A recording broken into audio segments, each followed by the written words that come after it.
दोस्तों, अगर आप कर्मों का खेल समझ जाओ तो आप जिंदगी में हमेशा सुखी रहोगे। क्योंकि चाहे आपने अच्छे कर्म करे हो या फिर बुरे कर्म करे हो, आपके सभी कर्म लौटकर जरूर आते हैं। आपको उनका फल अवश्य मिलकर रहेगा। अगर आपने किसी के साथ बुरा किया है तो आपके साथ उससे भी ज्यादा बुरा होगा। और यही फंडा अच्छे कर्मों में भी है। अगर आपने किसी के साथ अच्छा किया होगा तो आपके साथ उससे भी ज्यादा अच्छा होगा। आइए समझते हैं इस कहानी से। एक बार एक नगर में एक राजा था। वो बहुत धनवान था और हमेशा न्याय करता था। और वो राजा भगवान का बहुत बड़ा भक्त था। उसने ठाकुर जी का मंदिर भी बनवाया और उस मंदिर पर एक ब्राह्मण को पुजारी नियुक्त किया। वो ब्राह्मण बहुत अच्छा था और धर्मात्मा भी था। वो राजा से कभी भी कुछ नहीं मांगता था। उसके स्वभाव से, उसके कार्यों से राजा भी बहुत प्रसन्न थे। ब्राह्मण को उस मंदिर में पूजा करते करते 20 वर्ष गुजर गए। उस ब्राह्मण ने राजा से कभी भी किसी प्रकार का कोई प्रश्न नहीं किया। कुछ दिनों बाद राजा को एक पुत्र प्राप्त हुआ। राजा बहुत प्रसन्न हुआ। राजा ने अपने पुत्र का अच्छे से लालन पालन किया, उसे अच्छे से पढ़ा लिखा कर एक बड़ा विद्वान बनाया। और फिर राजा ने अपने पुत्र का विवाह एक सुंदर राजकन्या से कर दिया। शादी की पहली रात को ही राजकन्या को नींद नहीं आ रही थी और वो कक्ष में इधर उधर घूमने लगी। जब वो अपने पति के पलंग के पास आई तो उसने देखा कि हीरे जवाहरात से जड़ी एक तलवार वहां रखी है। उसने उस तलवार को मयान से बाहर निकाला तो वो तलवार बिजली के समान चमकने लगी। ये देखकर वो डर गई और डर के मारे वो तलवार उसके हाथ से छूटकर राजकुमार की गर्दन पर जा गिरी और राजकुमार का सर कट गया और वो मर गया। वो राजकन्या अपने पति के मरने से बहुत दुखी हुई और रोने लगी। वो ये सब देखकर बहुत डर गई थी कि अगर उसने सबको सच बताया तो कोई भी उसकी बात नहीं मानेगा। वो सुबह होते ही राजकन्या जोर जोर से रोने लगी और कहने लगी कि मेरे पति को कोई मार गया। ये सुनकर सब लोग इकट्ठे हो गए और वहां पर राजा भी आ गया। राजा ने आकर राजकन्या से पूछा कि किसने मारा है मेरे पुत्र को। तब राजकन्या कहने लगी, मैं ये तो नहीं जानती कि वो कौन था, लेकिन मैंने उसे ठाकुर जी के मंदिर में जाते हुए देखा है।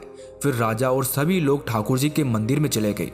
तब उन्होंने वहां पर ब्राह्मण को पूजा करते हुए देखा। सभी ने उसे पकड़ लिया। तब ब्राह्मण ने सबसे बहुत बार कहा कि राजकुमार को मैंने नहीं मारा, पर किसी ने उसकी बात नहीं सुनी।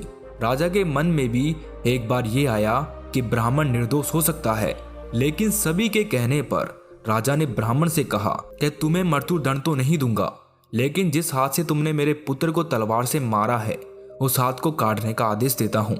ऐसा बोलकर राजा ने ब्राह्मण का हाथ कटवा दिया।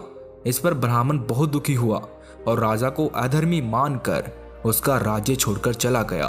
फिर उसने बहुत खोज की कि उसे कोई ऐसा विद्वान मिले जो उसे अपने बिना किसी अपराध के हाथ कटने का कारण बताए।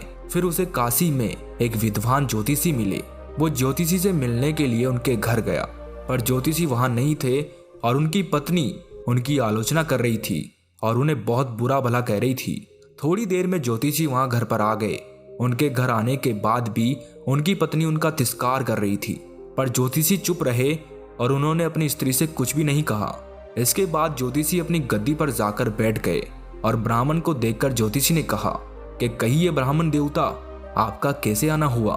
ब्राह्मण ने कहा कि मैं आया तो अपने काम से था, मैं अपने बारे में कुछ पूछना था, लेकिन पहले आप अपना हाल बताइए कि आपकी पत्नी अपनी जुबान से आपका इतना तिरस्कार क्यों करती है।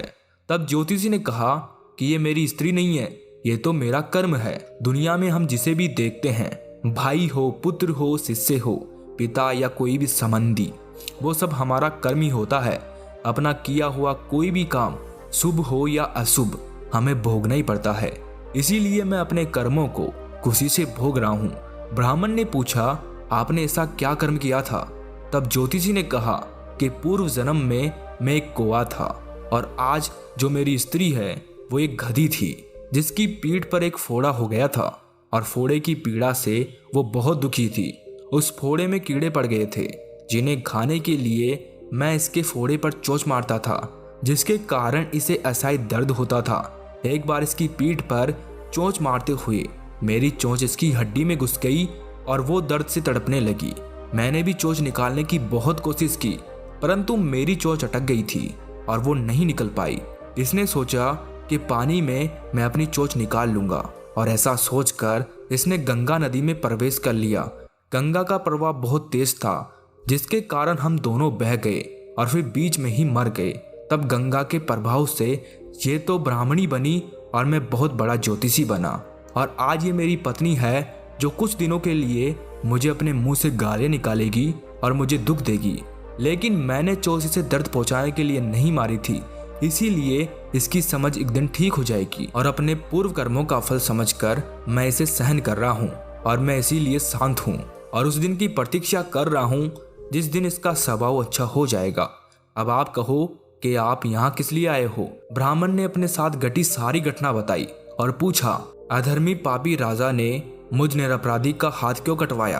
तब ज्योतिषी ने कहा कि राजा ने आपका हाथ नहीं कटवाया, आपके कर्मों ने ही आपका हाथ कटवाया है। इस पर ब्राह्मण ने कहा, ऐसा किस प्रकार हुआ?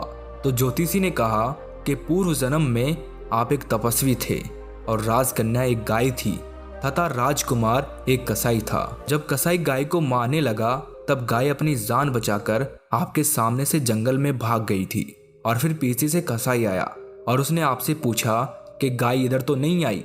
तब आपने जिधर गाय गई थी उस तरफ हाथ से इशारा किया तो कसाई ने जाकर उस गाय को मार डाला।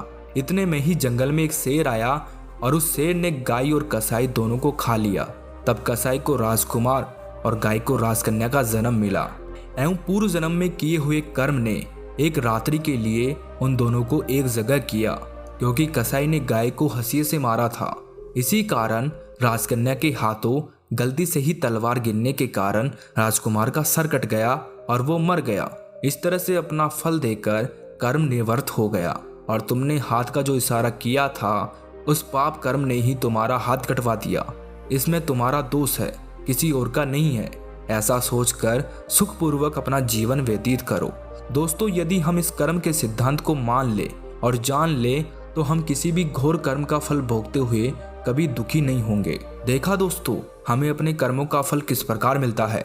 अगर हम सच में ही अपने जीवन में अच्छे कर्म करते हैं तो देरी से ही सही, लेकिन उन अच्छे कर्मों का फल हमें अवश्य मिलता है।